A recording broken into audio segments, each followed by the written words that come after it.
אפשרתי לך לבצע שעות נוספות, את גם לא נדרשת לעבוד שעות נוספות. אני מעולם לא באתי אלייך ואמרתי לך, רגע, ביום כך וכך תישארי, בתקופת שכר תישארי, בתקופת לחץ של מע"מ תישארי. לא באתי, לא ביקשתי, לא עשית, נשארת על דעת עצמך. לא שילמתי לך עד עכשיו אף פעם שעות נוספות. מאיפה צצה הדרישה שלך עכשיו ודווקא בפני בית הדין? אוקיי? כלומר, מצד אחד יש לה טובת טענות טובות, ביצעתי שעות נוספות, העומס של העבודה חייב אותי, מצד שני בא המעסיק וגם הוא יש לו טענות טובות, אוקיי? אנחנו נמצאים פה בשטח אפור, המעסיק אומר, רגע, אני לא מאשר, רשום בחוזה, לא ביקשתי ממך במפורש, אז כאילו, מה קורה עכשיו? בית הדין בא בעצם ונדרש להכריע בסוגיה ואומר לנו כזה דבר. העובדת, במקרה הזה, זכאית לתגמול עבור עבודתה בשעות נוספות, מאחר והנתבעת הייתה מודעת לכך שהתובעת עבדה בשעות נוספות, לצורך ביצוע המטלות שהוטלו עליה במסגרת התפקיד. זאת אומרת, קודם כל, הנתבעת הייתה מודעת לזה, אוקיי? אם היא מתעלמת ודורסת את הזכויות שלה, זה דריסה ברגל גסה, ששוללת ממנה זכויות על פי דין, אוקיי? עד כאן. בא ואומר בית הדין, הדוחות נוכחות של התובעת היו בידי הנתבעת, כלומר כל חודש, כל מי שהיה אחראי על השכר והנתבעת עצמה, ידע שהעובדת הספציפית הזו מבצעת שעות נוספות. כל עוד המעסיק לא מנע ממנו את ביצוע השעות הנוספות בפועל, משמע שהיה לו נוח, מה שנקרא, עצם עיניו, מה שנקרא, התעלם, בוא תשלם, אוקיי? זה הסיפור במקרה הזה. אז בית הדין בא וקובע שהוראות החוזה לפיה אין היתר לעבוד בשעות נוספות ללא קבלת אישור מראש ובכתב נכתבו כלאחר יד, כאשר בפועל אין ולא הייתה כל כוונה לאכוף אותם, אוקיי? היה נוח למעסיק לכתוב את הדבר הזה ובכך להחריג תשלום של שעות נוספות.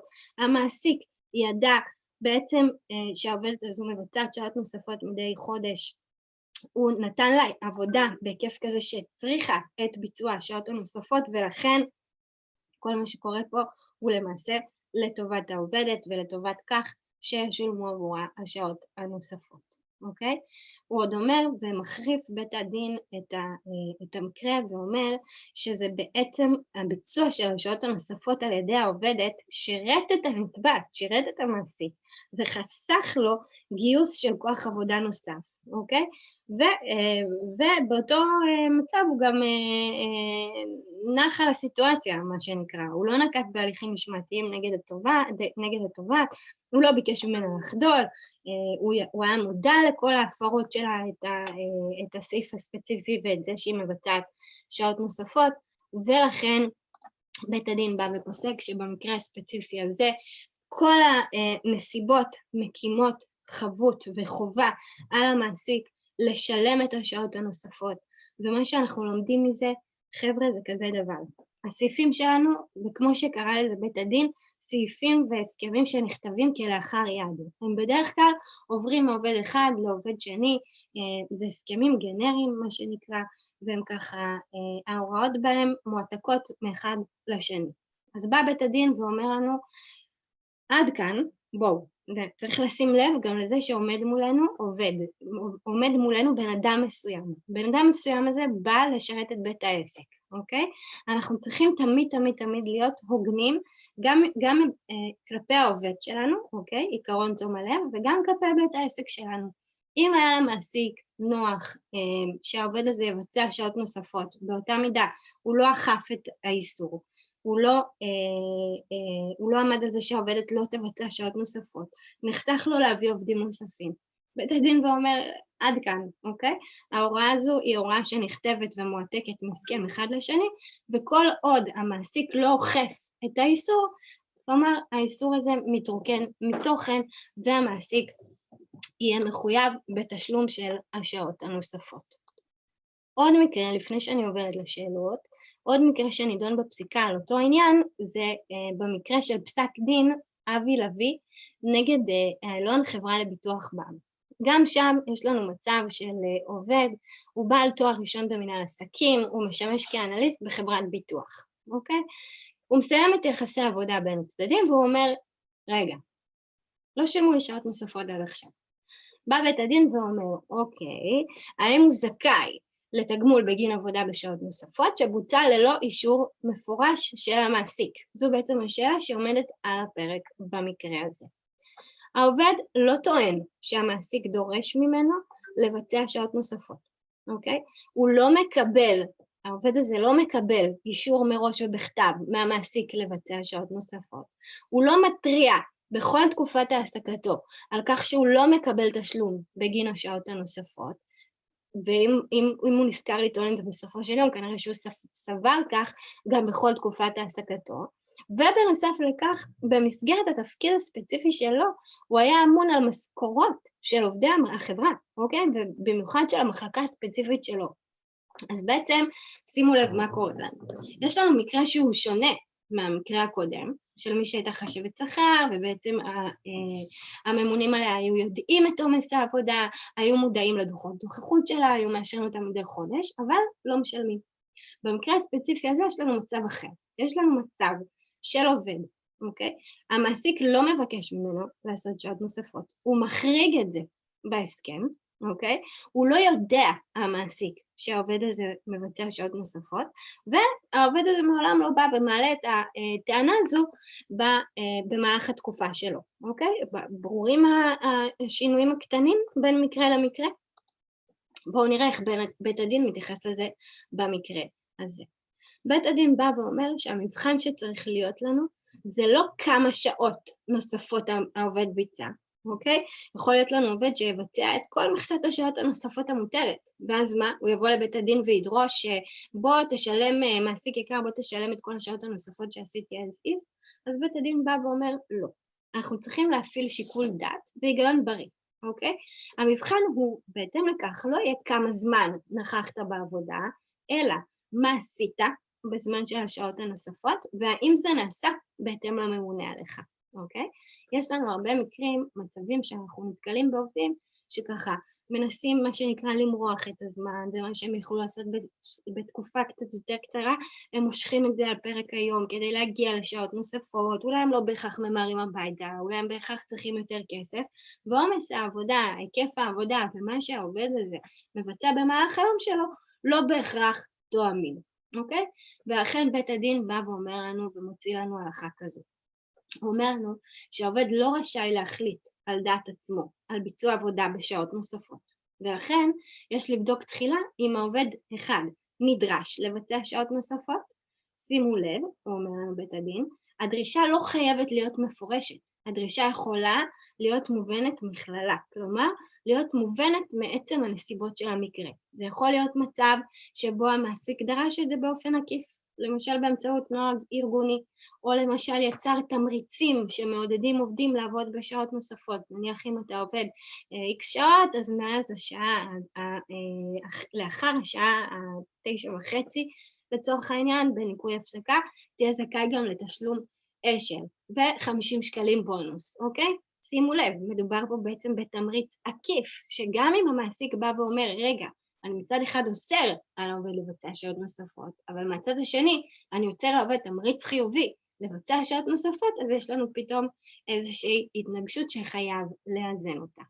לכן צריך לבדוק האם העובד נדרש באופן ישיר, או באופן עקיף, באמצעות תמריצים וכו' כמו שאמרנו, ובנוסף רגע לבחון את ההתנהגות של החברה. האם החברה שתקה בעניין, ויש לנו עכשיו שתי סיטואציות שיכולות להיות. שתיקה שמהווה הסכמה, אוקיי? כולנו יודעים ששתיקה במקרים מסוימים יכולה להיות הסכמה. כלומר, המעסיק שותק, נוח לו שהעובד מבצע שעות נוספות, קרי מהווה לנו הסכמה, אוקיי? אז זה מה שנקרא, יכול להיות הסכמה, כלומר קיבול בהתנהגות, באמצעות שתיקה. אוקיי? אז בית הדין בא ואומר לנו שבמקרה הספציפי הזה החברה עמדה בנטל ההוכחה ושכנעה כי כל עוד העובד לא נדרש לבצע שעות נוספות המאושרות על ידי החברה מראש, אז לא יינתן תגמול עבור ביצוע שעות הנוספות, אוקיי? בא בית הדין ואומר לנו במקרה הזה שהעובד יישם את מדיניות החברה בכך שכשעבד בשעות נוספות לבקשת הממונים, הוא קיבל תגמול. כאשר הוא עבד בשעות נוספות ללא אישור מהממונים, הוא לא קיבל תגמול, אוקיי? בכך בעצם העובד מסכים למדיניות של החברה, שהמדיניות היא הופכת להיות ברורה, ברגע שהפסקה הזו מתחברת לנו לכל הנסיבות. המדיניות הופכת להיות ברורה. המעסיק בעצם משלם שעות נוספות כשהוא דורש מהעובד את הביצוע, והמעסיק לא ישלם שעות נוספות כאשר הוא לא דרש מהעובד את הביצוע. ובמקרה הספציפי הזה, זה מה שהיה לכל אורך תקופת ההעסקה, כאשר העובד ביצע שעות נוספות מאושרות, הוא קיבל עבורן תגמול, כאשר העובד ביצע שעות נוספות ללא אישור, הוא לא קיבל תגמול, אוקיי? לעניין השתיקה של המעסיק, האם בית הדין רואה בזה הסכמה, כן או לא, אז בית הדין קובע, קודם כל במקרה הספציפי הזה, זה לא הייתה הסכמה. למה? הוא אומר לנו שהחברה לא הייתה מודעת לביצוע השעות הנוספות. היא לא הייתה לממונים שלו אפשרות לפקח על השעות של העבודה שלו, אוקיי? מחלקה של כוח האדם בחברה הייתה אחראית על היקף עובדים מאוד מאוד גדול, על היקף עובדים של 1,500 עובדים, ולכן היא לא יכלה למנוע מהעובדים להישאר בעבודה מעבר לשעות התקן שלהם. מה שאנחנו לומדים מזה, וההמלצות הספציפיות שיורדות לנו לגופו של עניין וליישום פרקטי שלכם, הם כאלה. קודם כל, בחברות גדולות שיש לנו בהן למעשה אלפי עובדים, כמו במקרה הזה של 1,500 עובדים, מטבע הדברים יש לנו קושי מסוים ליישם את הפיקוח על שעות העבודה של העובדים, אוקיי? צריך ליצור כללים שהם ברורים בדבר מדיניות החברה לעניין תשלום עבור שעות נוספות, מתי כן ומתי לא. זה אחד. אז אנחנו יודעים עכשיו מי שיש לו מעסיקים, ואני אומרת את זה כבר, זו המלצה שלי, זו המלצות שככה זיקקתי לכם משני פסקי הדין האלה.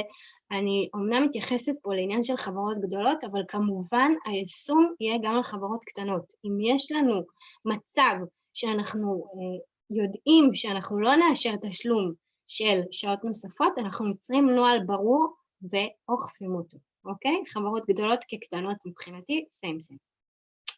עכשיו, ההמלצה השנייה, אנחנו למדים בעצם מהפסיקה של בית הדין, שחשוב מאוד שהמעסיק יוסיף בחוזה העבודה, או בתנאי העסקה, מה שהוא נותן לעובד במקרה הספציפי, את האיסור בדבר ביצוע שעות נוספות ללא אישור מראש.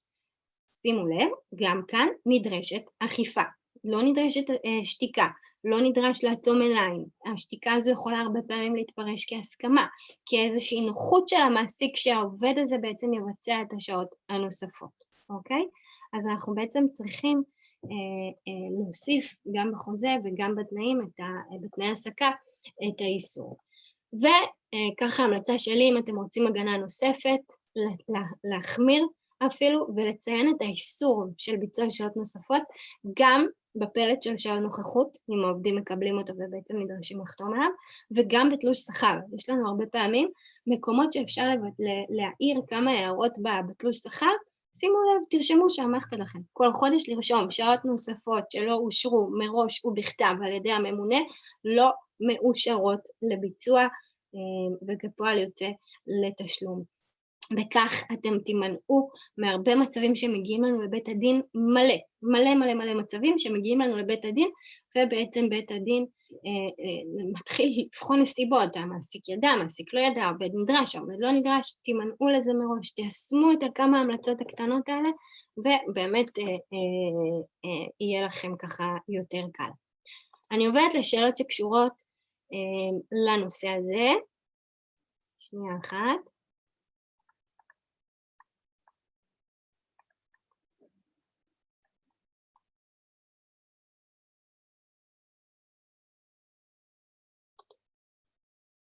אוקיי, יש לנו פה שאלה, מה קורה במקרה שמראש השכר מחולק לשכר ולשעות נוספות גלובליות, האם העובד זכאי בנוסף לשעות נוספות?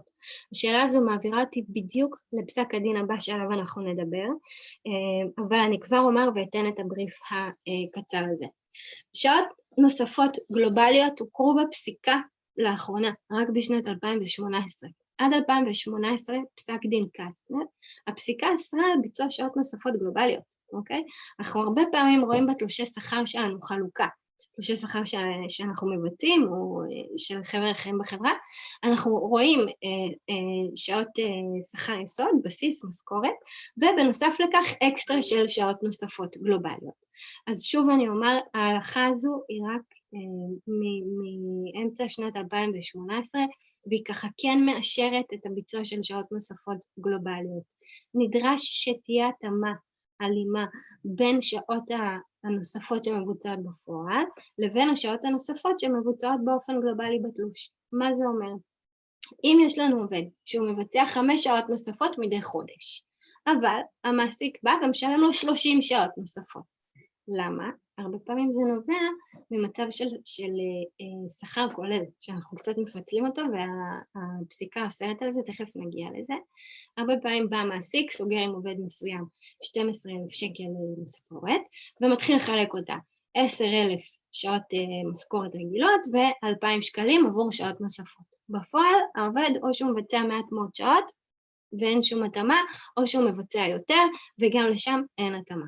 אז אנחנו חייבים לבדוק התאמה והלימה בין כמות השעות הנוספות שמבוצעת לבין כמות השעות הנוספות שמשולמת בתלוש. אחרת זה יכול להתפרש כדריסה של הזכויות של העובד. למה? כמו שאנחנו יודעים, שעות נוספות הן לא צריכות להיות חייבות לעניין פיצויים וגם לא לעניין הפרשות פנסיוניות, נכון? וגם לא לעניין שום זכות שיוצאת לעובד, לא לעניין הבראה, לא לשום עניין אחר. אז אם אנחנו בעצם עושים החרגה מסוימת ואנחנו משלמים יותר שעות נוספות ממה שהעובד מבצע בפועל, יש לנו חוסר תקינות. גם מהצד השני, אם העובד מבצע הרבה שעות נוספות, נניח שהוא כן מבצע 30, אבל אנחנו משלמים לו רק על 5 באופן גלובלי מדי חודש, אז גם פה יש חוסר הלימה, וגם במקרה כזה, שכשהוא יגיע לבית הדין, בית הדין יכול לבוא ולפסוק שלעובד הספציפי הזה היה צריך לשלם יותר שעות נוספות.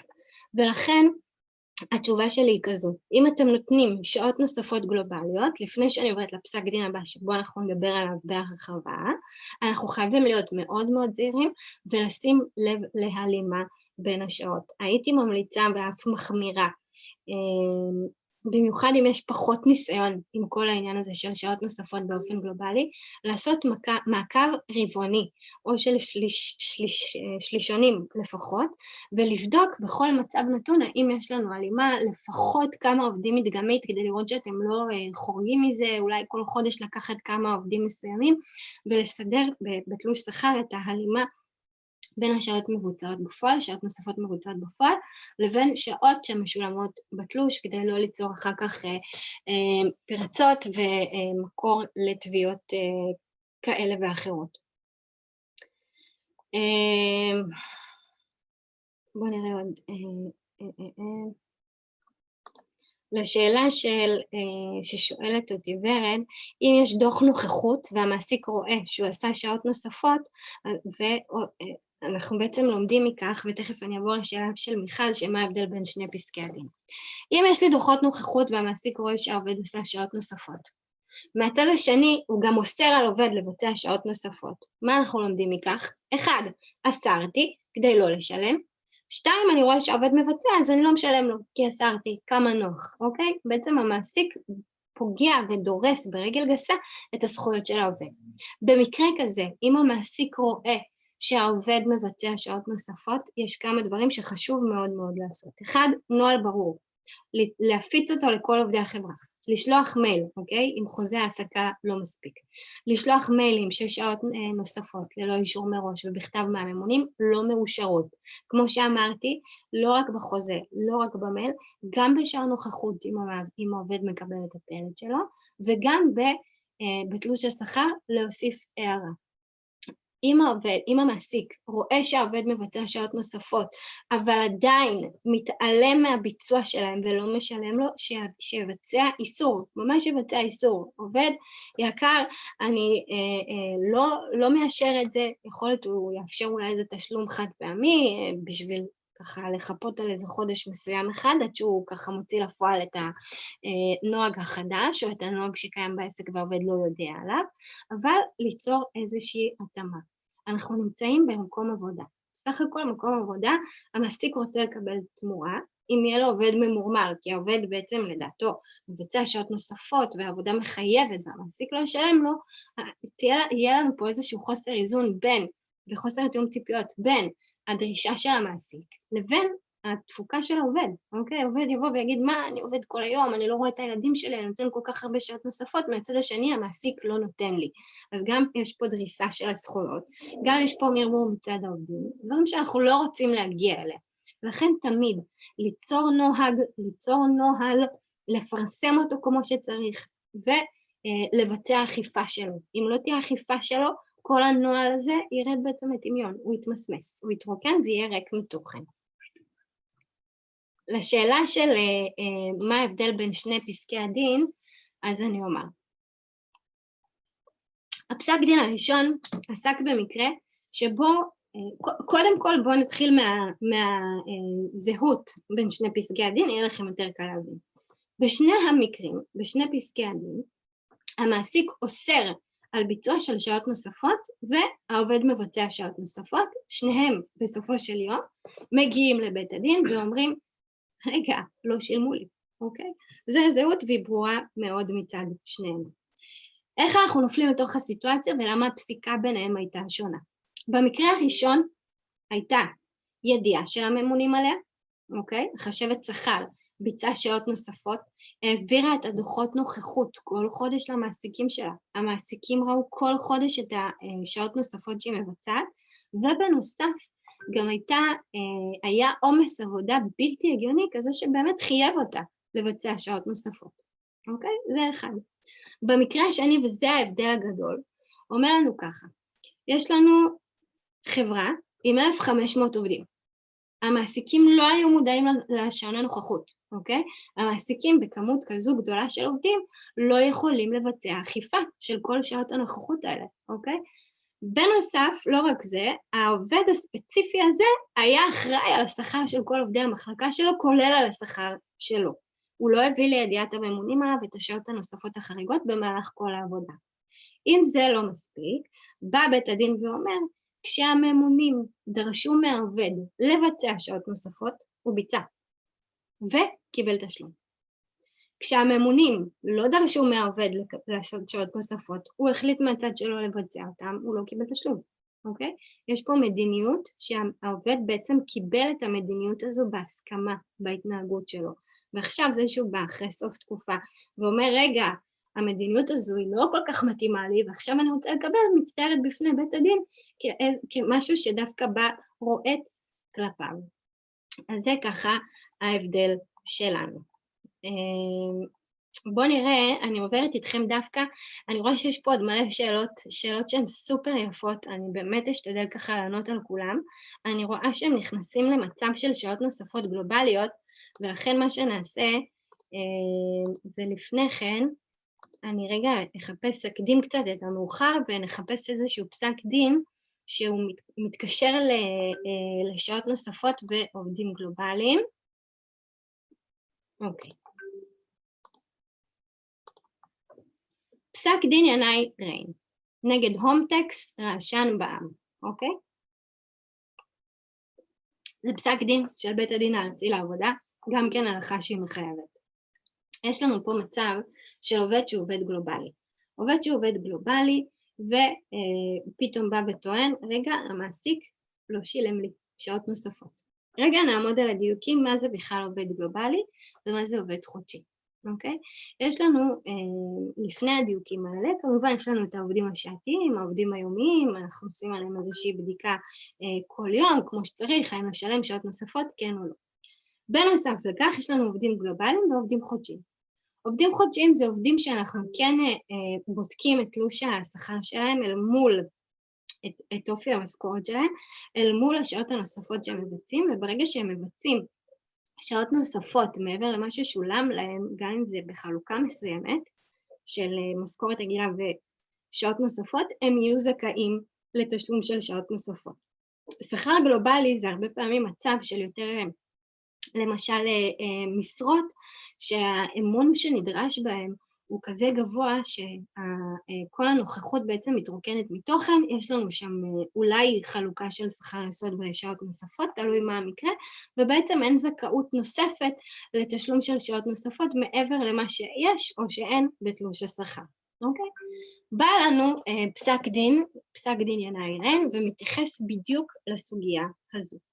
תכף נבין איך אנחנו מתייחסים אליה, ולפני כן נפתח עם השאלה העקרונית שעמדה בבסיס פסק הדין, שאומרת לנו כזה דבר. בית הדין פוסק שמעסיק רשאי לבצע קיזוז פנימי בחודש עבודה נתון, במקרה בו השעות שהחסיר העובד עולות על השעות הנוספות שביצע. שימו לב, זה מקרה מטורף. למה? אנחנו יודעים שאנחנו משלמים שעות נוספות בחלוקה, בבדיקה יומית ובבדיקה שבועית, אוקיי? בבדיקה יומית, אם העובד עבר את התקן, אנחנו צריכים לשלם לו שעות נוספות, אם ביום שישי הוא עבד יותר מ-42 שעות רגילות, גם כן נדרשים לבצע עכשיו תשלום של שעות נוספות, פתאום בא פסק הדין הזה והופך לנו את הכל ואומר לנו, רגע, אנחנו נבדוק גם ברמה החודשית את השעות הנוספות, ואפילו במקרים מסוימים אנחנו נתיר קיזוז פנימי בין השעות הרגילות שבוצעו לבין הנוספות. זה פסק דין שהוא באמת באמת באמת מרחיק לכת. מה הנקודת מוצא? שקיזוז כזה יעשה רק במקרים שאם העובד מחסיר שעות, למשל החסיר 60 שעות, עולה על השעות הנוספות שביצע.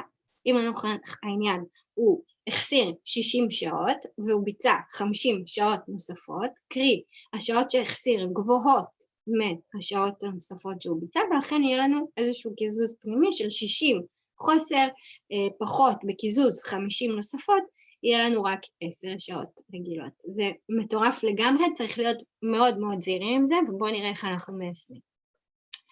אומר לנו בית הדין, המקרה הזה היה מקרה של תשלום שכר גלובלי לעובד.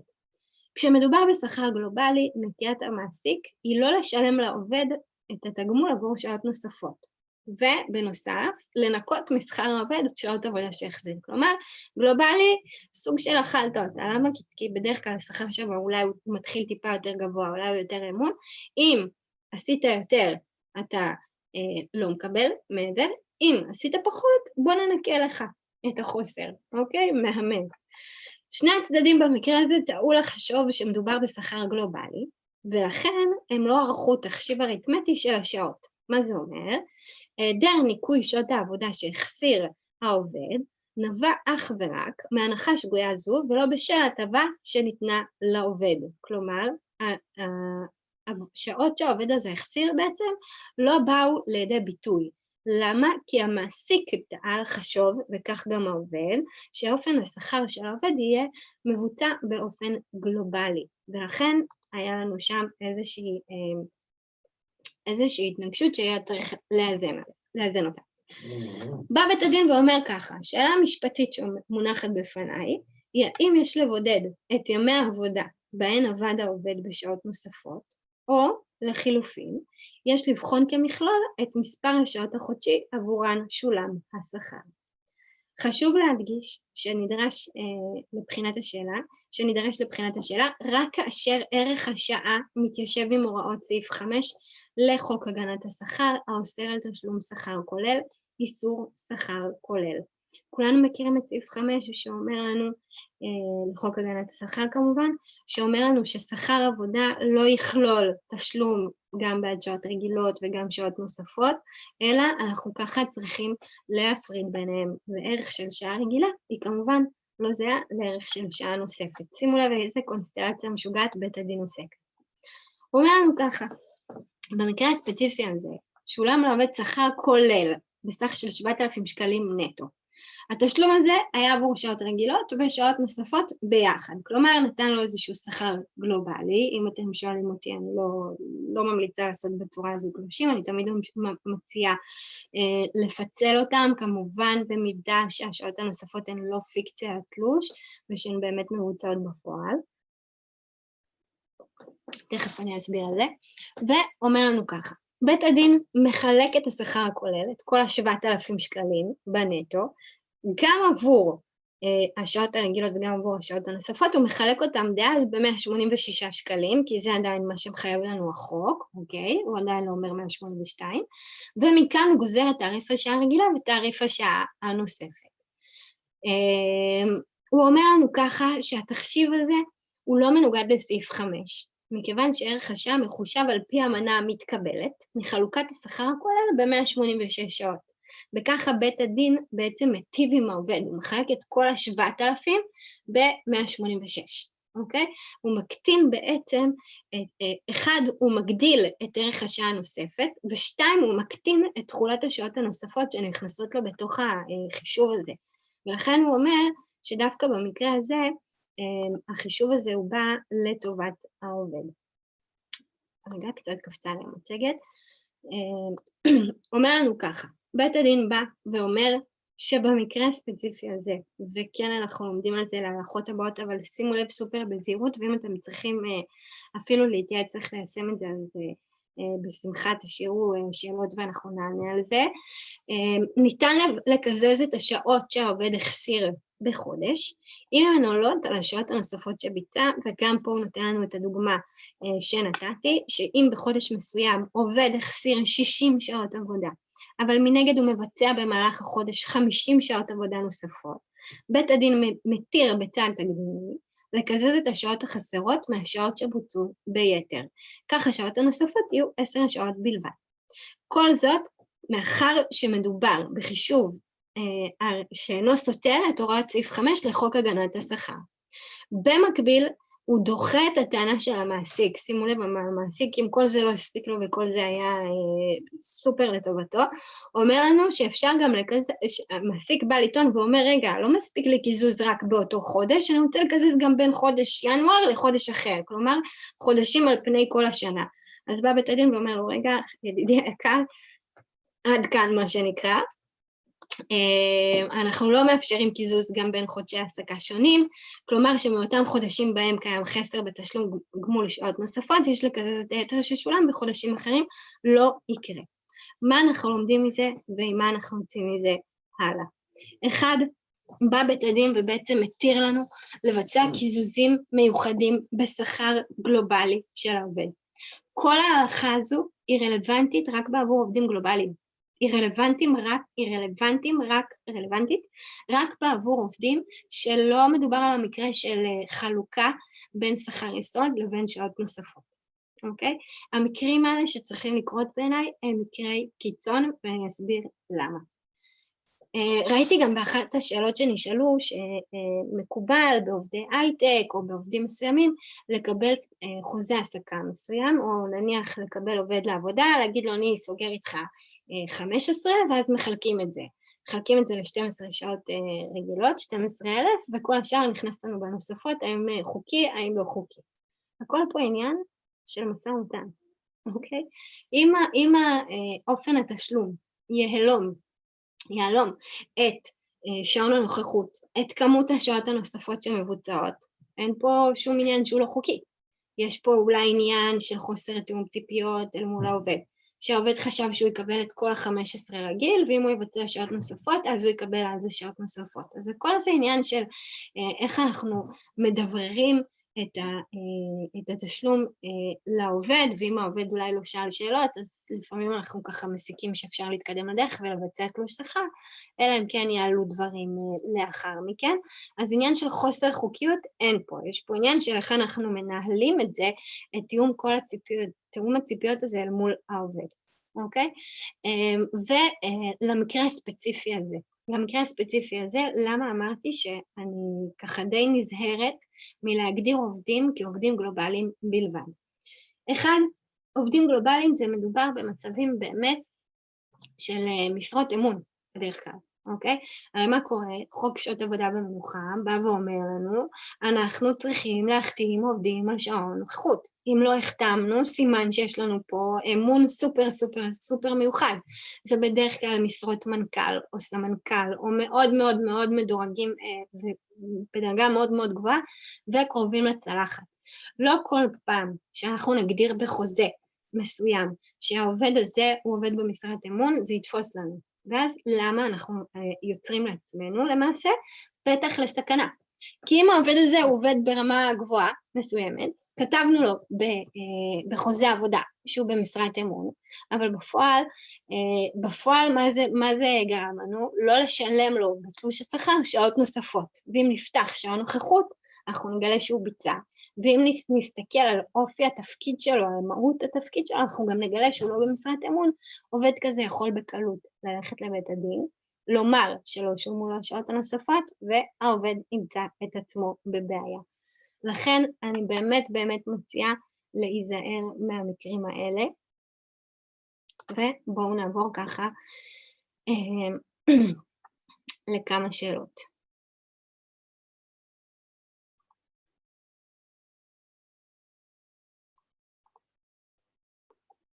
טוב, אני רואה פה כל מיני שאלות על הפרשות של סוציאליות. אז הפרשות של סוציאליות על שעות נוספות, אני רגע אתן לכם את הדגשים הספציפיים. כל אחד שאלו אותי פה מלא בקונסטלציה אחרת, עם ניואנסים אחרים. אני רגע אדייק את העניין של שעות נוספות, האם חייב בסוציאלי, כן או לא.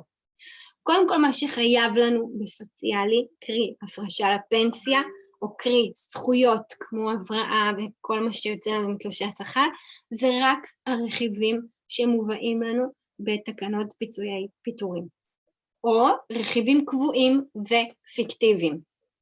וזה מוציא אותי לתשובה שלנו. אחד, שעות נוספות לא רשומות לנו בתקנות פיצויי פיטורים. מה אנחנו לומדים? אנחנו לומדים שהחקיקה לא דורשת ממעסיק להפריש לסוציאליות על שעות נוספות. זה החוק היבש. אם אנחנו הולכים ככה קצת למעשה על איך זה מיושם לנו בפסיקה ובפועל, אנחנו לומדים שיש הרבה מעסיקים ששמים לנו את השעות הנוספות באופן פיקטיבי. כמו שאמרתי מקודם, עובד יכול לא לבצע שעות נוספות, אבל המעסיק פיצל את תלוש השכר. הוא פיצל אותו ל-80% שכר רגיל ו-20% שעות נוספות. העובד לא מבצע שעות נוספות, קרי רכיב פיקטיבי. רכיב פיקטיבי, למה שלא היה נכנס בתוך משכורת, והיה חייב בסוציאליות, אם יימצא ששעות, התשובה שלי לכן, שאם יימצא ששעות נוספות הן פיקטיביות, לצורך העניין, בית הדין יפסוק שהיה להפריש עליהם לסוציאליות, ולכן צריך מאוד מאוד מאוד להיזהר עם זה, וזה ככה לגבי הדברים שאתם שואלים אותי.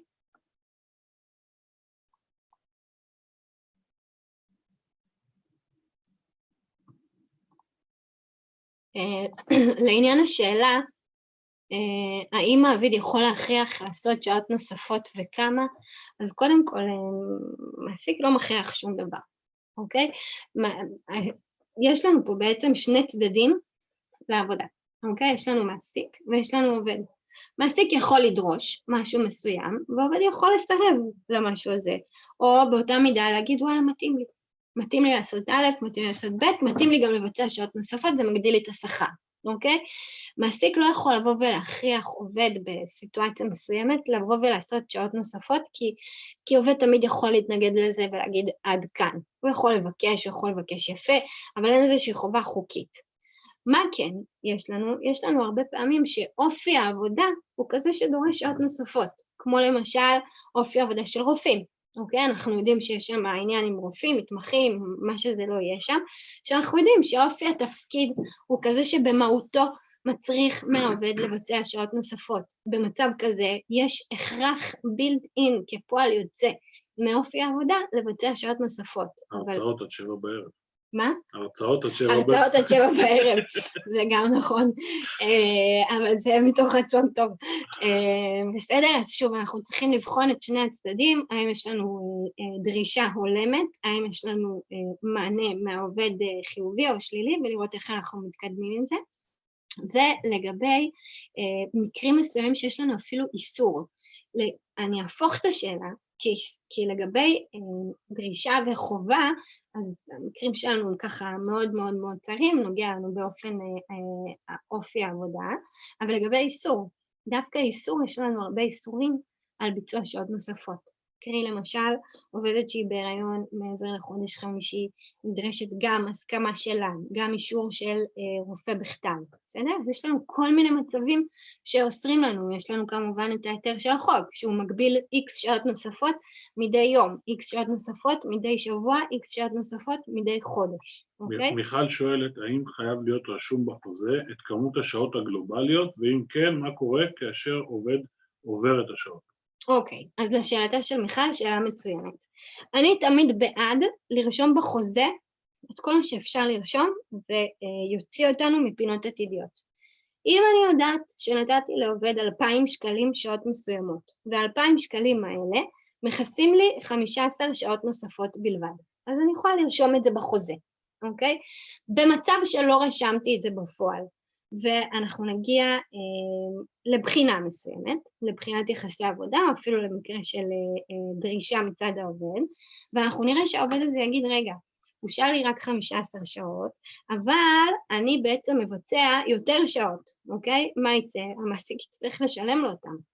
אלא אם כן זה עובד שהוא יהיה גלובלי, ואנחנו נוכל לעשות לו את הקיזוז הפנימי הזה באותו חודש. בוא נלך על ה-worst case, על המצב השני, שהמעסיק בעצם לא רושם בתוך הסכם העסקה או תנאי העסקה את הכמות שהשעות הנוספות הגלובליות מכסות, אז לא קרה שום דבר, לא מדובר פה באיזה משהו שאי אפשר לדעת, בחישוב אריתמטי פשוט, אם אנחנו נחלק את המשכורת ב-186 או ב-182, אנחנו נגיע לערך שעה רגיל, נכפיל את זה ב-1.25, 1.5, נגיע לערך שעה נוספת, ובחלוקה של התמורה בעד שעות נוספות, חלקי ערך שעתי של שעה נוספת, אנחנו נבין כמה העובד קיבל. אז זה לגבי רישום כן או רישום לא, אוקיי? מה אנחנו כן חייבים לכלול בחוזה, זה את מה שהודעה לעובד בדבר תנאי העסקה דורשת מאיתנו, אוקיי? אם אין דרישה בחוק של הודעה לעובד בדבר תנאי העסקה לרשום את כמות השעות הנוספות, אז אנחנו לא נדרשים לעשות את זה, וזה בסדר, אנחנו יכולים להבין את זה מהחישוב האריתמטי של התלוש. זה לעניין הזה. ודבר נוסף, לגבי התשלום, אם לא תהיה הלימה בין כמות השעות המבוצעת, נניח מבצע 30 שעות נוספות לחודש ומשלמות לא רק שעתיים, אז כמובן שהמעסיק יצטרך לתת על זה דגש וכן לבצע הלימה ותשלום. יש לנו עוד שאלות ככה? האם מעסיק, רגע, מי שואלת את זה? שנייה. שאלה אחרונה ונצא להפסקה. האם מעביד יכול להכריח לעשות שעות נוספות וכמה? אז דיברנו על זה, על העניין של ההכרח, אמרנו שאנחנו תמיד צריכים התאמה ותיאום ציפיות בין השניים בעצם, אז זה בסדר לנו. הוא יכול להכריח אם יש לו איזה משהו יכול לדרוש את זה יפה, אלא אם כן יש מהות של אופי העבודה ואיזשהו חיוב מסוים, ולפעמים יש את זה בעניין של גם חוק השעות עבודה ומנוחה נותן היתרים מיוחדים, בעניין של למשל ספירת מלאי או מאזנים של סוף שנה לכל מנהלות החשבונות שנמצאות כאן, מנהלות, מנהלים, יש לנו לא אחת. אני תמיד בעד לדברר את זה נכון בין שני הצדדים, שהמעסיק יבקש כמו שצריך, אני לא מוצאת סיבה שעובד יענה לו בצורה אחרת. טוב, אנחנו יוצאים להפסקה? אנחנו יוצאים להפסקה ונחזור ב-6:15? 6:15. תודה.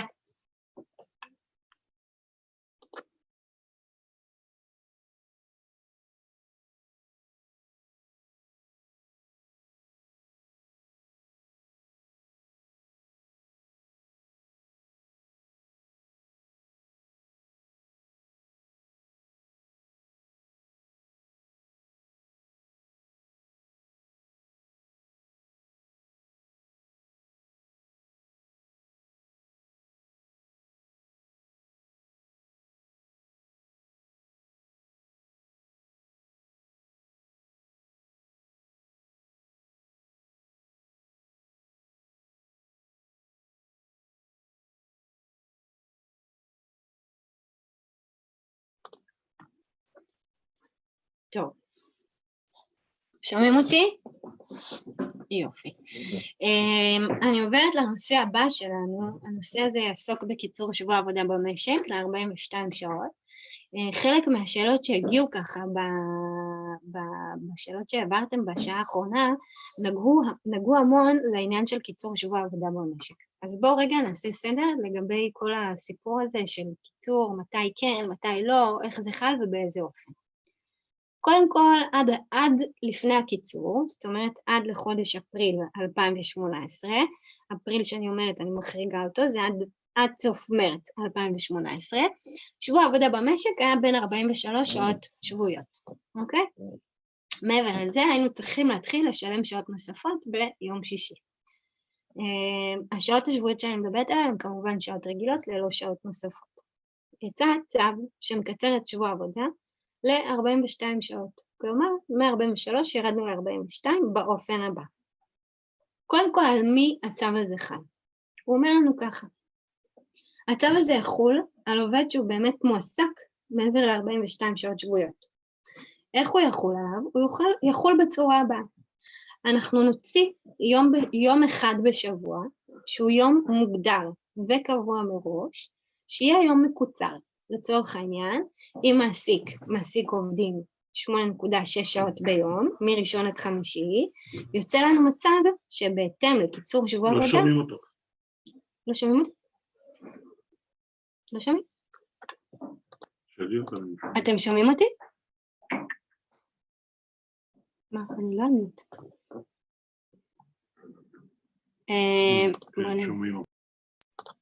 שומעים אותי עכשיו? יופי. אני רגע אחזור למי שלא שמעתי, כי ראיתי פה כמה הערות שלא היה שמע. יצא לנו צו הרחבה שמקצר את שבוע עבודה מ-43 שעות שבועיות ל-42 שעות שבועיות. על מי הצו הזה חל? הצו הזה חל לא על כל עובד, לא על כל עובד שמועסק 5 שעות ביום, נקצר לו איזה יום אחד עבודה בשבוע, אלא הצו הזה חל על מישהו באמת עוסק 42 שעות רגילות בעבודה, אוקיי?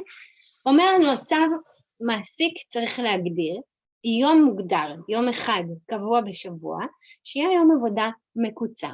לצורך העניין, בואו ניקח דוגמה, אם עובד ראשון עד חמישי 8.6 שעות ביום, בהכפלה, כפול 5 ימים, אנחנו נגיע ל-43 שעות, החוק אומר, הצו אומר, רגע, יום אחד יהיה מקוצר.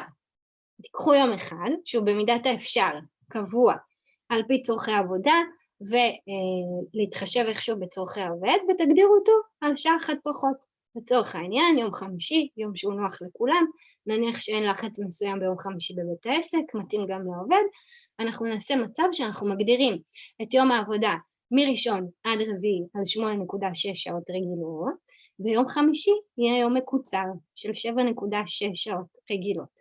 בהתאם לכך, אם עובד יעבוד ביום חמישי את אותם 8.6 שעות, מה תשולם? התעריף של השעה לאחר 7.6 שעות רגילות בתעריף של שעה נוספת, אוקיי? קיצור שבוע עבודה אוסר על הפחתה מהשכר של העובד.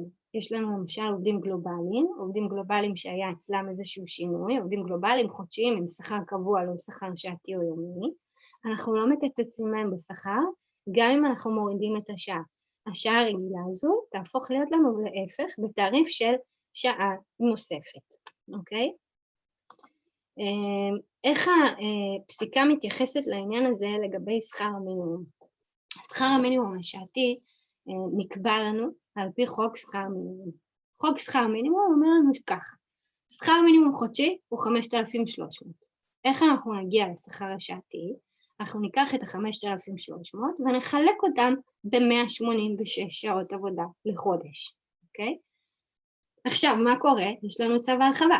אם צו ההרחבה מוריד לנו שעה אחת בכל שבוע, אנחנו עוברים מ-186 שעות חודשיות ל-182 שעות חודשיות. ואז נוצרת לנו איזושהי סוגיה. האם אנחנו מחלקים את ה-5,300 ב-186, או האם אנחנו מחלקים את ה-5,300 ב-182? על פניו, אם נוצר לנו צו, שהצו בא ואומר לנו, רגע, עברנו מ-43 ל-42, קרי עברנו מ-186 ל-182 שעות חודשיות, אנחנו נצטרך לחלק גם את ה-5,300 ב-182, אוקיי? ואז נקבל שכר מינימום שעתי שהוא לא 28.49, אלא שכר מינימום שעתי שהוא 29.12. אוקיי? בא לנו מה שנקרא צוות היגוי מיוחד שהוקם על ידי ההסתדרות הכללית ונשיאות הארגונים העסקיים, שהוציאו את ההנחיה הזו, שאומרת, רגע, תחלקו את ה-5,300 ב-182, שכר מינימום שעתי יהיה 29.12 ולא 28.49. ואז נוצרה לנו לקונה. מה זה לקונה? לקונה זה שיש לנו איזשהו חוסר בחוק. יש לנו חוסר בחוק. למה? כי חוק שכר מינימום נשאר אותו דבר. חוק שכר מינימום בא ואומר, עדיין נחלק את ה-5,300 ב-186. לא בוצע שינוי חקיקה. לא בהכרח גם יאמר ככה בסוגריים, לא בהכרח הייתה כנסת בכל השנים האלה, כן? מאז שבוצע הצו הזה עד שהוא יצא לפועל, לא היה כל כך כנסת לשינוי של החוק, אבל לא משנה, זה כבר לעניין אחר. ומה שקורה לנו בפועל זה איזשהו מצב שיוצא לנו התנגשות מסוימת. מצד אחד, צוות ההיגוי אומר לנו, תחלקו ב-182, שכר מינימום שעתי יהיה 29.12. מהצד השני, חוק שכר מינימום מעמיד את החלוקה על 186. אם יש לנו הוראה חוקית, היא גוברת על הוראת שעה, אוקיי? או על ההוראה של צו ההרחבה, ולכן בא משרד העבודה ואומר לנו ככה, הוא דורש מהמעסיקים לשלם 29.12 שכר מינימום שעתי, אבל הוא מוציא באותה נשימה הנחיה ואומר, עד שלא יתוקן חוק שכר מינימום, אנחנו לא נוכל לאכוף את ההנחיה אם המעסיק ישלם לעובד פחות מכך. למה? כי אין לו שום מקור חוקי לאכוף את זה, ולכן אנחנו נמצאים פה באיזושהי בעייתיות. מה שאנחנו לומדים מזה זה שני דברים. אנחנו קודם כל לומדים מזה שיש לנו יום עבודה מקוצר, יום עבודה שהוא בהכרח יהיה יום אחד שהוא קבוע, בהתחשב בצורכי המעסיק וכמה שאפשר בנוחות של העובד. במצב השני, הצוות היגוי אומר לנו תחלקו את שכר המינימום השעתי ב-182, נקבל 29.12 ולא 28.49, עם זאת שימו לב אין אכיפה לעניין, פסקי דין קשורים בכך עדיין אין ולכן אין איזושהי הנחיה גורפת לגבי הסיפור הזה. אני רוצה ככה לראות כמה שאלות, אם יש לנו שאלות שקשורות בזה.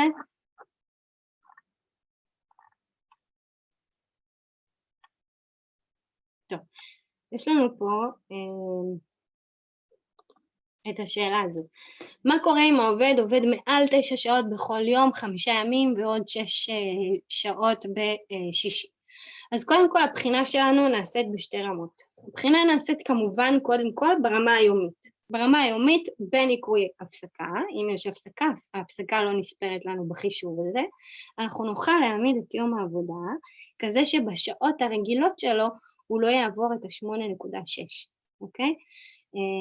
ואז כל הספירה שלנו בימי שישי, הספירה שלנו בימי שישי לצורך העניין, אם יש לנו 8.6 שעות רגילות ביום ראשון עד רביעי, ביום חמישי יש לנו עוד 7.6, אנחנו מקבלים 42 שעות רגילות, אוקיי?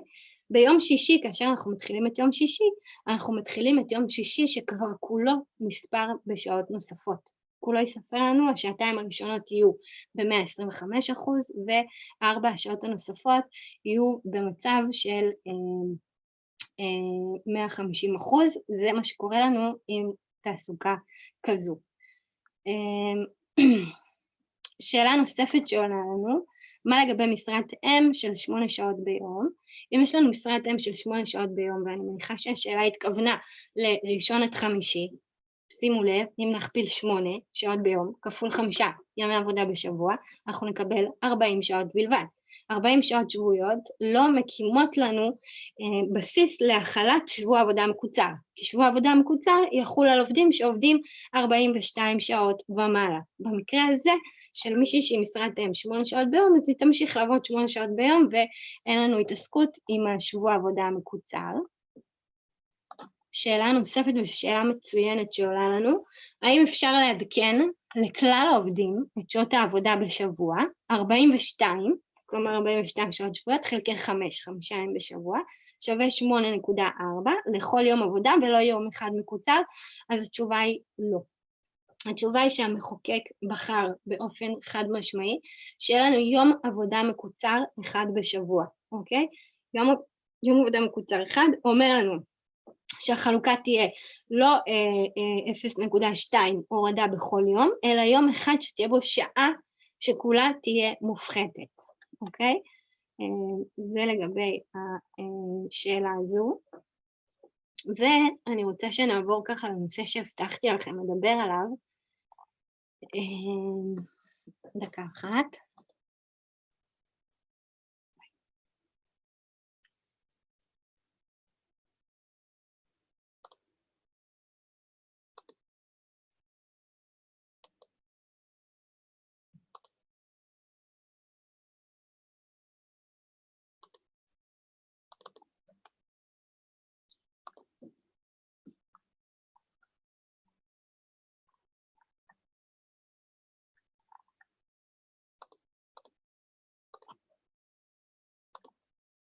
שנייה אחת.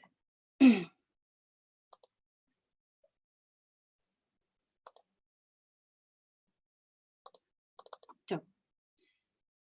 הבטחתי לכם שאנחנו נדבר על הנושא הזה שככה לא הייתם בטוחה אם נגיע אליו כן או לא, אבל ראיתי שעלו המון שאלות טובות ונכונות עוד בשליש הראשון של כל היום. סיום העסקה חובת השתדלות. מה זה אומר? דנו בשאלות של איך אנחנו מסיימים העסקה, מה קורה לנו בצמצום, מה קורה לנו בפיטורים בשל גיל מסוים של עובד או עובדת, איך אנחנו מתייחסים לזה. אז באה הפסיקה, בצעד תקדימי אומרת, חבר'ה, עד היום למדנו ולימדנו מהי חובת השימוע. חובת השימוע, למי שלא יודע, אם אני מחדשת, היא חובה שהיא פרי יצירת הפסיקה, אוקיי? הפסיקה היא שיצרה את חובת השימוע. חובת השימוע היא לא בחקיקה מסוימת. באה הפסיקה וממשיכה לפתח את הפסיקה שלה ואת ההלכות שלה ואומרת, רגע, אני ממשיכה ועוברת לחובת ההשתדלות. מהי חובת ההשתדלות? אוקיי? חובת ההשתדלות אומרת לנו ככה. על מעסיק, בשלושה מקרים נכון להיום, אוקיי? יש חובה לחפש לעובד עבודה אחרת במקום המפעל שלו, במקום העבודה שלו הנוכחי. אוקיי? מה זה אומר? בואו נעבור רגע לפני שנבין מה זה אומר, כדי לנסות להבין את המקרים שזה ידובר עליהם. קודם כל, אנחנו נדון בשלושה מקרים שבהם הפסיקה מכירה בשלב זה. אומרת לנו הפסיקה, כאשר יהיה לנו תחולה של אחד משלושת המקרים האלה, על המעסיק לפני שהוא מחליט לפטר עובד, לקיים השתדלות מסוימת. מהי ההשתדלות? ההשתדלות תהיה לחפש, לא למצוא, לחפש לעובד, מקום עבודה אחר בתוך בית העסק הקיים הנוכחי. בואו נראה איך זה בא לידי ביטוי בשלושת המקרים הבאים. מקרה ראשון זה בשנת 2014, בעצם נכתבת אמנת טייסים בינלאומית. האמנה הזו כמובן בינלאומית, לכן היא מחייבת גם בארץ. בהתאם לאמנה הזו, טייסי תובלה שעברו את גיל 65 לא יוכלו להמשיך לעבוד כטייסים, אוקיי? באה אל על ואומרת, חבר'ה, טייסים יקרים, כל מי שהגיע לגיל 65 כטייס תובלה, אני בעצם נאלצת לפטר אותו. למה? כי נכנסה אמנה חדשה. אמנת טייסים קובעת גיל 65, קרי, הטייס לא יכול להמשיך להיות טייס, אני נאלצת לפטר, אל על נאלצת לפטר את כל מי שהוא טייס מעבר לגיל 65. מקרה אחד. מקרה שני, מקרה של פסק דין וגמן, שמואל וגמן, נגד י' ו' בלי לנסה בעם. יש לנו את מר וגמן, עובד 30 שנים כמהנדס צנרת, והוא עושה את זה מצוין, אוקיי? ב7 השנים האחרונות הוא קודם למנהל אגף צנרת, אוקיי? מה לעשות שכמנהל הוא לא היה מוצלח, כעובד הוא היה סופר מוצלח, היה מהנדס צנרת בצורה מופלאה, אבל בהיותו מנהל אגף צנרת, לא משהו. כשהוא בן 33, המעסיק מזמין אותו לשימוע ובעצם מחליט על סיום העסקתו. מצב הבא שיהיה לנו, מצב הבא מדבר על פסק דין שלום שולי רוזנברג נגד גיוון אימג'ינג בנק. שם מדובר על עבודה של שולי רוזנברג, שהוא מתקבל לעבודה כקב"ט, קב"ט ראשי, כשהוא נכה 75%. הוא עובד בחברה במשך 12 שנים, החברה בעצם מייצרת שם גלולה שעוברת למעיים, מאפשרת איזשהו צילום בלי התערבות כירורגית, הוא משמש שם כקב"ט, אוקיי? לימים, במשך תקופה, לאחר תקופה מסוימת, המפעל נמכר ויש שם הנהלה חדשה. ההנהלה החדשה באה ואומרת, רגע, אין לי יותר צורך בקב"טים, וכחלק מכך היא מפטרת גם את שלום שולי רוזנברג, שהיה בעצם קצין ביטחון קב"ט. מה קורה לנו? המקרה של שולי רוזנברג, כשהוא מגיע לסיום ההעסקה שלו, הוא כבר לא נכה 75%, שגם זה לא מעט, הוא נכה 90%, אוקיי? שימו לב לשלושה מקרים. מקרה אחד, מעל גיל 65, שנאלצים לפטר. מקרה שני, עובד בן 63 שנאלצים לפטר. מקרה שלישי, עובד עם נכות של 90% ונאלצים לפטר אותו. בא בית הדין ואומר, רגע, שלושת המקרים האלה הם סופר רגישים. יש פה נסיבות שמאחורי העובדים האלה יקשו עליהם למצוא עבודה בשוק הפרטי, אם אתם ככה פתאום תביאו לפיטורים שלהם, אוקיי? בא בית הדין ואומר ככה, ברגע שאנחנו רואים אחד משלושת המקרים, ותכף נדבר עליהם, אם זה גיל מבוגר, אם זה עניין של נכות, אם זה עניין של העדפה מתקנת, המעסיק יצטרך לעשות השתדלות מהצד שלו, ובעצם לנסות ולמצוא לעובד, לפני שהוא מקבל החלטה בדבר הפיטורים שלו, עבודה מתאימה אחרת לכישורים שלו בבית העסק.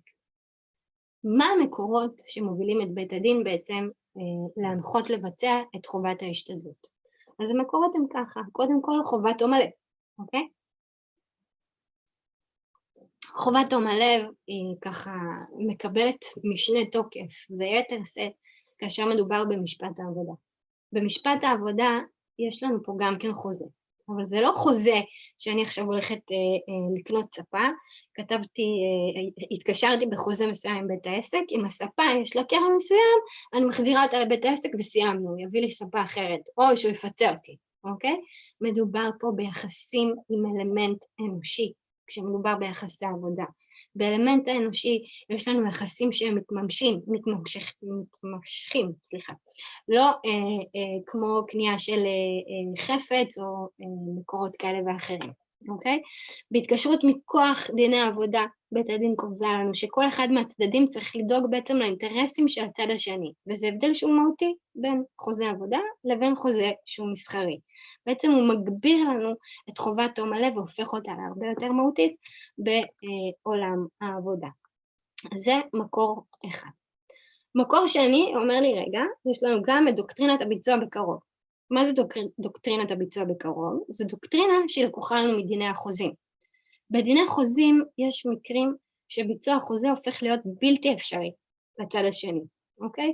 נניח יש לנו מצב של קבלן בניין, הוא מתקשר עם אנשים מסוימים, מבטיח לבנות את הבניין, למכור להם בניין כמו שהם רוצים, ולימים פושט את הרגל והוא לא יכול להמשיך ולבצע את הפרויקט, נכנס בנעליים שלו הבנק, בנק מלווה בדרך כלל.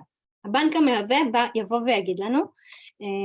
יבוא ויגיד לנו בעצם שהוא יבצע את בניית הבניין בצורה הקרובה ביותר למה שהובטח לו על ידי המעסיק. קחי דוקטרינת הביצוע בקרוב, אוקיי? אז גם פה בדיני עבודה חל על המעסיק חובה לבצע כמה שיותר קרוב, אם אי אפשר להעסיק אותו במקרה הספציפי הזה, לבצע חיפוש של יישום העבודה כמה שיותר קרוב וכמה שיותר תואם לאופי של העובד עד כה. עיקרון נוסף זה עיקרון העדפה מתקנת. הוא חל לנו במגזרים ובאוכלוסיות מסוימות, אוקיי?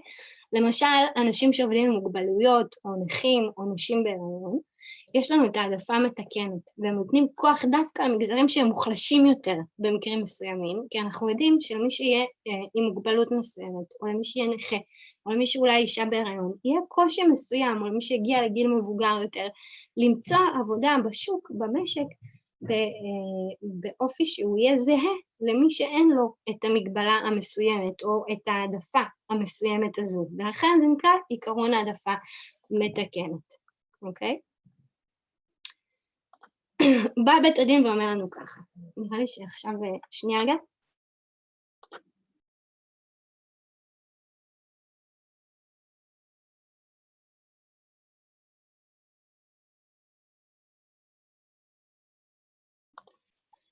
אני עוברת למקרה נוסף שאומר לנו בעצם, סליחה, לסיכום של כל הדבר הזה.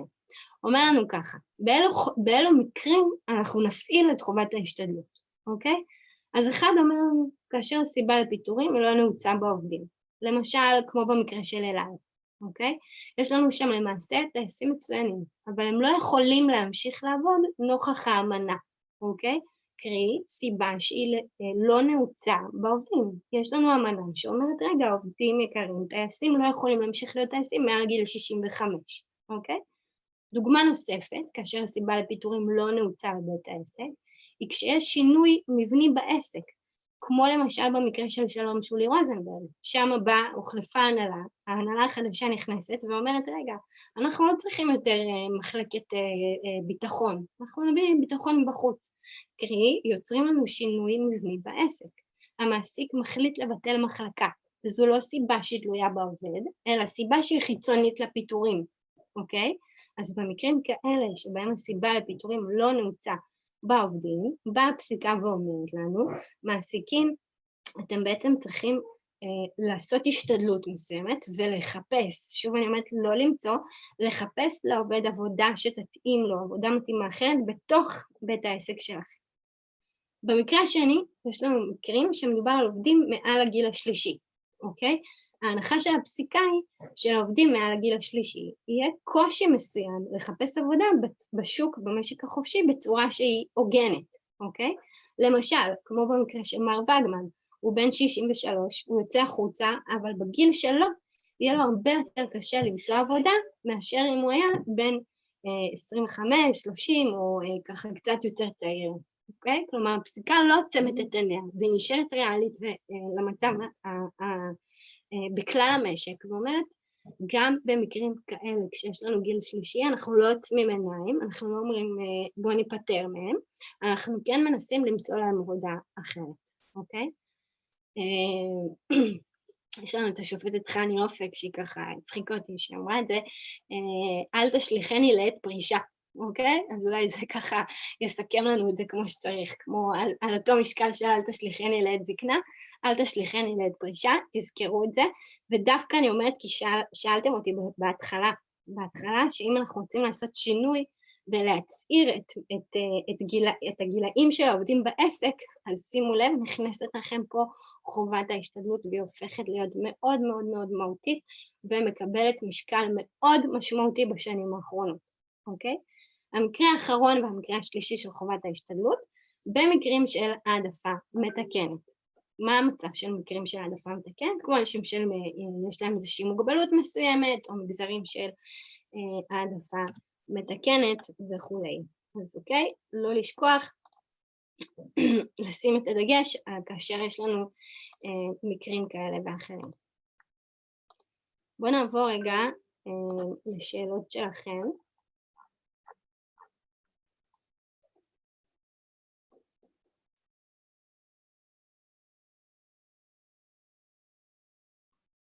יופי, יש לי פה שאלה מצוינת. שאלה מצוינת שהיא בדיוק נושקת לנו לעניין הזה. האם עובד שהגיע לגיל פרישה, 67, מותר לפטר אותו? אז בואו נתחיל מהכלל אל הפרט. תמיד הפררוגטיבה של האם אנחנו מעסיקים עובד בעסק מסוים, כן או לא, היא שייכת לבעל העסק, למעסיק. הוא מחליט האם אני רוצה להמשיך להעסיק את העובד, האם העובד הזה מתאים לי, האם אני רוצה לקחת ולתת לו עוד איזושהי הזדמנות, כן או לא. אבל שימו לב, כאשר מדובר בעובד שמגיע לגיל 67, אנחנו לא יכולים לנעוץ את הסיבה לפיטורים שלנו בגלל הגיל שלו. אם אנחנו מפטרים עובד בגלל הגעתו לגיל מסוים, כלומר הגעת לגיל 67, אתה לא מתאים לנו יותר, נכנסת לנו פה איזושהי בעיה, אוקיי?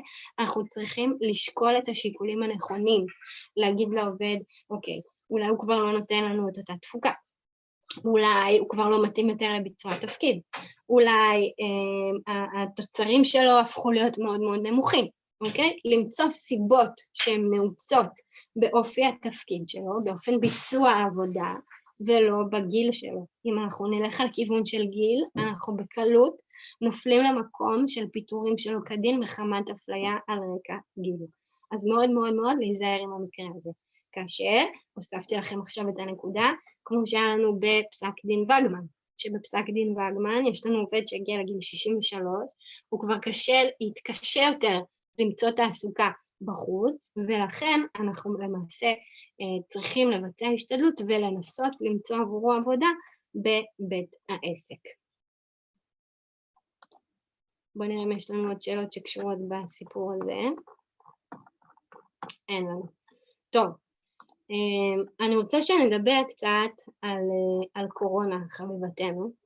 קורונה ככה יצרה לנו הרבה קשיים. כמעסיקים, כחשבי שכר, להוציא לחל"תים, לא להוציא לחל"תים, את מי אנחנו יכולים להוציא, את מי אנחנו לא יכולים להוציא, יצרה לנו מגוון שלם ורחב של שאלות בדיני עבודה. אנחנו תמיד צוחקים על זה ואומרים, אם יש מישהו שהפך להיות חיוני בתקופת קורונה, זה דווקא אנחנו, עורכי דין לדיני עבודה, אז זה מהכיוון הזה, אבל היא הביאה איתה גם המון שאלות, ושאלות קשות שצריך לתת עליהן תשובה.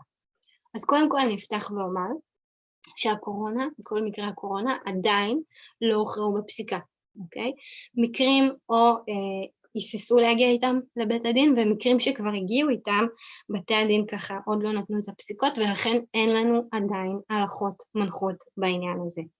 מה שכן אנחנו חייבים לזכור, גם בתקופת קורונה, אין לנו שום החרגה מכל הכללים הרגילים שאנחנו מכירים בבתי הדין. כלומר, אין לנו החרגה מלערוך שימוע, אין לנו החרגה מלבצע מהלך תקין של פיטורים, אוקיי? זה אומר זימון לשימוע, לערוך שימוע תקין, אם יש לנו עובדת שהיא בהיריון לפנות לממונה ולקבל היתר, אנחנו לא מפטרים אותה כלאחר יד כי יש לנו קורונה, כמו שאמרנו מקודם, יש לנו צמצומים, אנחנו עדיין צריכים לערוך שימוע ולהסביר לעובד למה דווקא הוא ולא עובד אחר. אוקיי? לתת לו תמיד לצד השני את האפשרות לשמוע את הטענות שלנו, אוקיי? את הטענות של בית העסק, של המעסיק, ולאפשר לו להגיב עליהם במידת הצורך. אז גם במקרה קורונה, כמה שהיא הפכה להיות טורפת את כל הקלפים ומקשה על המעסיק ומקשה על העובדים, אנחנו עדיין שומרים על הזכויות של העובדים. אני רוצה רגע להדגיש בפניכם את כל העניין של הבידוד. מה קורה לנו עם בידוד, כן משלמים, לא משלמים, נוצר עם זה בלגן וכאוס אחד גדול. אז מה שקרה לנו עם זה שעד סוף חודש אוקטובר, ככה אושר, מה שהיה מבוצע בעצם זה שעובדים שהיו נמצאים בבידוד, היו משלמים להם לחשבון ימי המחלה הצבורה, בלי לעשות הבחנה.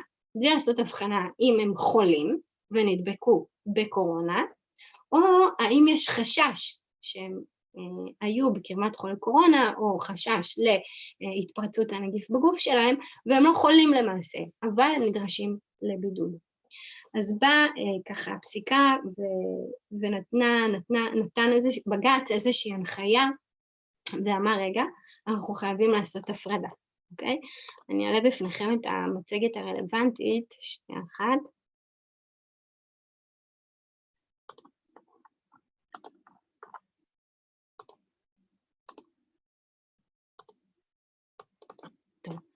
אז המצגת הזו אומרת לנו כמה דברים, והממשלה ככה נכנסת ומתערבת ואומרת שימי הבידוד יעשו בהבחנה מסוימת לעניין התשלום שלהם. אחד, אנחנו קודם כל עושים הבחנה. האם יש לנו עובד שהוא חולה קורונה? קרי, הוא עונה על ההגדרה של חולה. משמע, אנחנו צריכים לשלם לו מכוח חוק ימי מחלה. אוקיי? אם יש לו ימי מחלה, אנחנו נשלם לו בהתאם, או חשבון חופשה צבורה לאחר מכן, אבל הוא חולה. משמע הוא חולה, משמע עונה לנו על חוק דמי מחלה, וצריך לשלם לו את ימי המחלה. אם העובד שלנו לא חולה בקורונה, אלא יש רק חשש מסוים שהוא נדבק בקורונה ולכן הוא צריך לגשת לבידוד, אז יש לנו בעצם הנחיה מסוימת, ואני כבר אומרת, לצערי, ההנחיה כמה שהיא ניסתה לגשת לכל הבחינות ולכל הדקויות, עדיין לא ממש ברורה בעיניי, ולא ממש יוצרת וסוגרת את הבחינה, את כל הבדיקה. בנוסף לזה אין לנו פסיקה עדיין למקרה הזה, אבל כן אנחנו ניתן פה את המקרים המנחים שיענו לנו בעצם ויתוו לנו על הדרך, ואני מנסה לעשות את זה כמה שיותר נכון. אז קודם כל יש לנו עניין של ימי בידוד ואיך הם ממומנים, על ידי מי? על ידי העובד, על ידי המעסיק, על ידי המדינה, מי נכנס לנו בתוך כל הקונסטלציה הזאת, אוקיי? אז בא לנו ככה, הבידוד ימומן באופן הבא. היום הראשון, היום המחלה הראשון, ימומן באופן מלא על ידי העובד, אוקיי? על חשבון יום מחלה או על חשבון חופשה שצבר. המדינה באה ואומרת, יום ראשון, לא על ידי המעסיק, המעסיק לא צריך לשאת בעניין בידוד של העובד, ולא על ידי המדינה. יום הראשון, העובד יספוג אותו, אוקיי? אנחנו עוברים ליום השני. היום השני ימומן באופן מלא, 100% על ידי המדינה. כלומר, המדינה נכנסת לנו בנעליים ומממנת את כל היום השני באופן מלא. יתרת הימים ימומנו במשותף על ידי המדינה, ועל ידי המעסיק, אוקיי? כאשר פה יש לנו חלוקה מסוימת לפי כמות עובדים בכל בית עסק. כאשר יש לנו מעסיק עד 20 עובדים, המדינה תממן 75% מעלות הבידוד, אוקיי? כאשר יש לנו מעל 20 עובדים, המדינה תממן 50% יחד עם המעסיק, אוקיי? אז אנחנו פה שוב פעם עושים את ההבחנה, אומר לנו, יתרת הימים מהיום השלישי ואילך, תמומן באופן מסוים גם על ידי המדינה וגם על ידי המעסיק. כאשר מעסיק עד 20 עובדים, ימומן הבידוד 75% על ידי המדינה. כאשר מעסיק מעל 20 עובדים, 50% ימומנו על ידי המדינה. החוק הזה בעצם נכנס לנו לתוקף, החל מה-29, ההוראת שעה הזו נכנסה לנו לתוקף החל מה-29/10/2020, והיא תהיה בתוקף עד ל-31/3/2021, אוקיי? היו לנו כל מיני שאלות, קורה עם עובדים שמה-29/10 היו כבר בבידוד, אז זה כבר לא רלוונטי, זה מתייתר לנו בטווח הזמן הזה. השאלה הזו, אם יש שאלות אחר כך לגבי זה, אז אני אסייע, או אומר כבר עכשיו על רגל אחת, גם מי שהיה ב-29/10 בבידוד, שהחל לפני המועד הזה, אז בעצם החוק הזה יעמוד גם בעניינו, אוקיי? תדגישי ששוב, אין פסקי דין וקשה לנו. לחלוטין, שוב אנחנו אומרים, למרות שאמרתי את זה גם בהתחלה, אני שוב מדגישה. אין לנו פסיקה לגבי הסיפור הזה. לא רק שאין לנו פסיקה, אין לנו גם הוראות ביצוע נוספות שיצאו לנו, כלומר, איך אנחנו מיישמים, איך אנחנו מביאים את זה לידי ביטוי. יש לנו למעשה את כל ההנחיה הזו, זו ההנחיה שנבעה לנו בעקבות פסיקת בג"ץ, בהלחץ של בג"ץ, להגיע להסכמות מסוימות על ידי הגורמים הרלוונטיים במשרד העבודה, אבל יישום שלה ותשובות חד משמעיות, אנחנו עוד לא שם, אנחנו נקווה שיהיה לנו כמה שיותר מהר, ואפילו כבר לקראת יום העיון הבא, בסדר? אז יש לנו ככה, קודם כל החרגות. החרגות, אמרנו שיש לנו הבחנה בין עובד שנדרש לבידוד לבין עובד שהוא חולה קורונה מאומת, שכמובן על מי שהוא חולה מאומת חל חוק דמי מחלה ואין לנו איתו שום מחלוקת.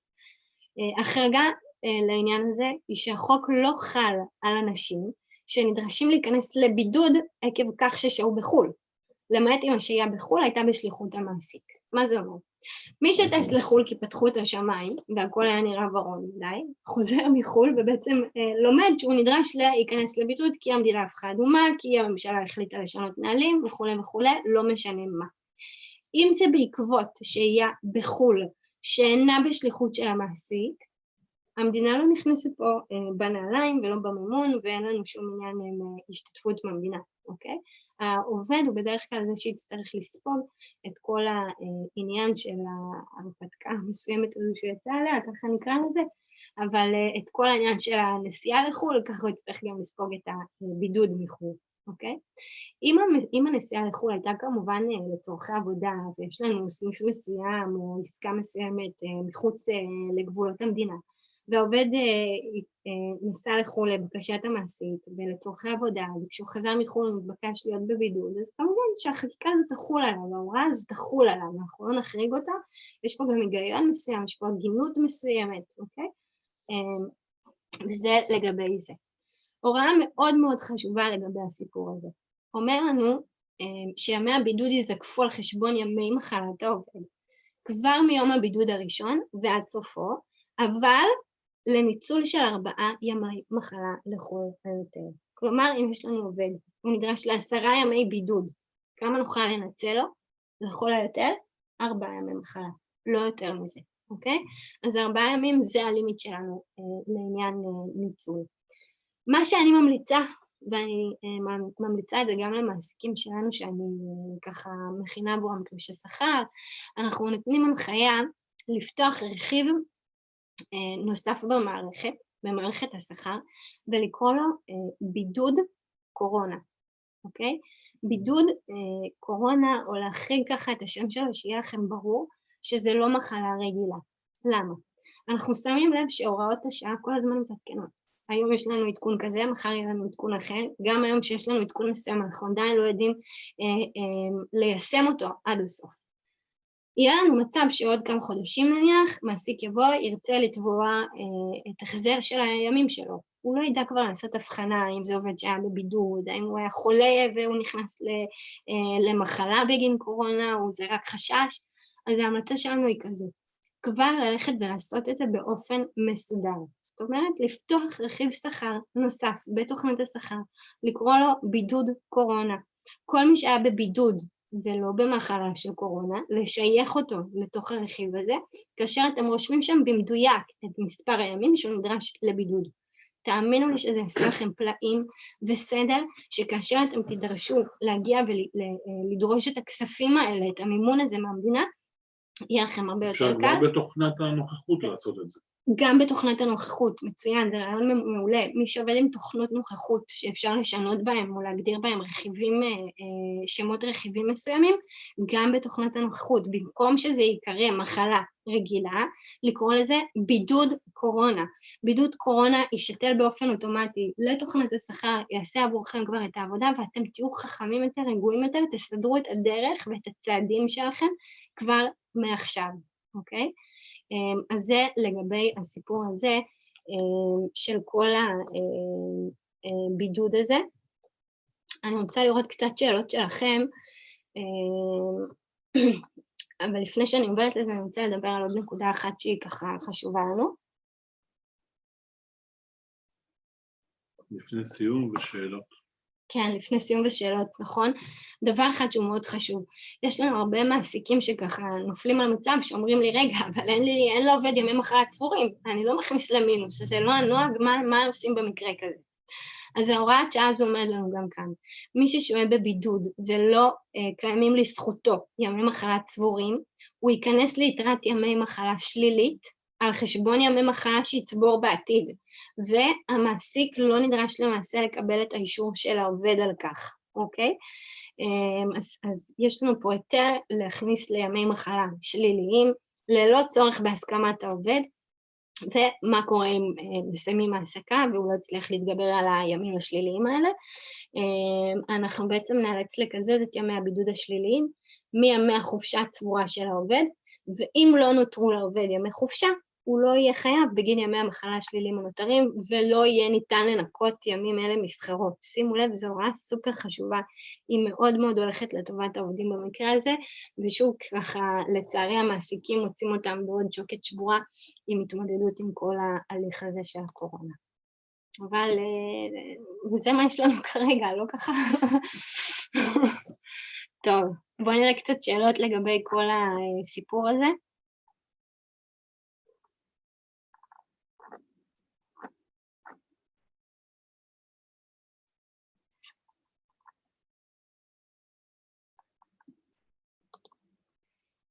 אני רואה פה שאלה איפה נושא תשלום הבידוד מופיע במצגת שקיבלנו, אז אנחנו נדאג לשלוח גם את המצגת הזו, בסדר? כי אני מבינה שזה... בטעות לא שלחנו נושא חד. את המצגת הזאת ואת הקודמת, אנחנו נפיץ לכם אותה ביום ראשון ביחד עם השאלות. בדיוק. עכשיו אני רואה ונשאלות פה השאלה הזו, האם מעל 20 עובדים בבידוד או 20 עובדים בבית העסק, אז הכוונה היא ל-20 עובדים בבית העסק, למצבת העובדים, לכמות ימי העובדים שיש לנו בבית העסק, לא מספר העובדים שנדרשים להיות בבידוד, כי אף פעם אנחנו לא נוכל לאמוד את זה בצורה שהיא נכונה וריאלית. אני רואה שגם פה שואלים אותי, חולה או 20 חולים או 20 חולים בעסק, אז 20 חולים בעסק. את השאלות האלה, יום השני איך המדינה משלמת, או גם את זו, מאיפה מגיע המימון, מאיזה גוף המעסיק מקבל את המימון, אז לצערי כרגע עדיין לא יצאו הנחיות ביצוע. מעסיקים לא הוציאו את זה אפילו לפועל, אני כבר אומרת. אני מניחה שיש שם איזשהו גוף, כמו שככה באמצעות הרשויות, רובנו התמקדנו בהחזרת כספים או במענקי קורונה, אז אני מניחה שתינתן גם שם איזושהי הנחיה, או באמצעות הביטוח הלאומי. עדיין גם אנחנו לא ירדנו לביצוע של כל ההוראה הזו, אבל בגלל זה דווקא כן היה לי חשוב לתת לכם את הדגש הזה של לפתוח רכיב נוסף, גם בתוכנית השכר, גם בתוכנית הנוכחות, שכאשר אנחנו ניישם את ההוראה הזו ונוציא אותה על ידי ביטוי, בסופו של יום יהיה לנו הרבה יותר קל להתחקות אחריה, אוקיי?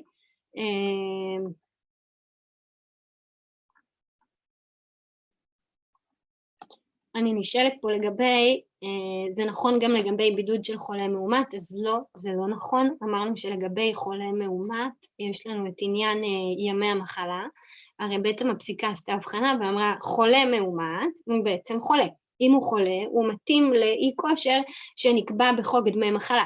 אם הוא מתאים לדמי מחלה, אז בוא ניתן לו מחלה לפי ימי המחלה הצבורים עבורו. ולכן כל העניין הזה של בידוד, זה נבע דווקא מהמקום הזה שמעסיקים מצאו את עצמם, מנקים ימי מחלה לעובדים שהם לא חולים, אוקיי? ואז בג"ץ ככה מתערב לנו וטורף את כל הקלפים, ודורש להוציא הנחיות חדשות. אני רואה פה מלא שאלות על איך המדינה מממנת, איך היא מממנת, יש לנו קצת בעיות עדיין עם המימון, אנחנו דאגו לתת לנו הוראות מנחות, אבל לא הוראות איך, מה שנקרא, איך מוציאים את הכספים האלה. אנחנו נשמח להוציא את זה בהמשך, כאשר כמובן יהיה עדכון. אני רואה שבאמת כל השאלות זהות, ואנחנו לקראת סיום, אז ככה כמה מילים. קודם כל, תודה רבה. תודה רבה על ההקשבה. אני מקווה מאוד שזה תרם לכם.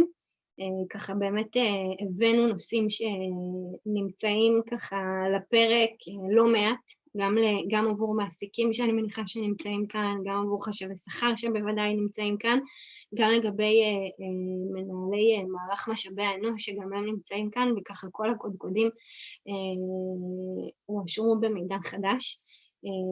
כמו שאפי אמר, שאלות וכולי, מתי? ישלחו להם ביום ראשון 5 שאלות, חייבים לענות על 3 מתוכם, זה יהיה פתוח לכם בין ראשון לחמישי המענה. מעולה. אז תודה רבה, והרבה בריאות בימים אלה, מאוד מאוד חשוב לנו. ניפגש בפעמים הבאות. תודה. תודה רבה ושבת שלום.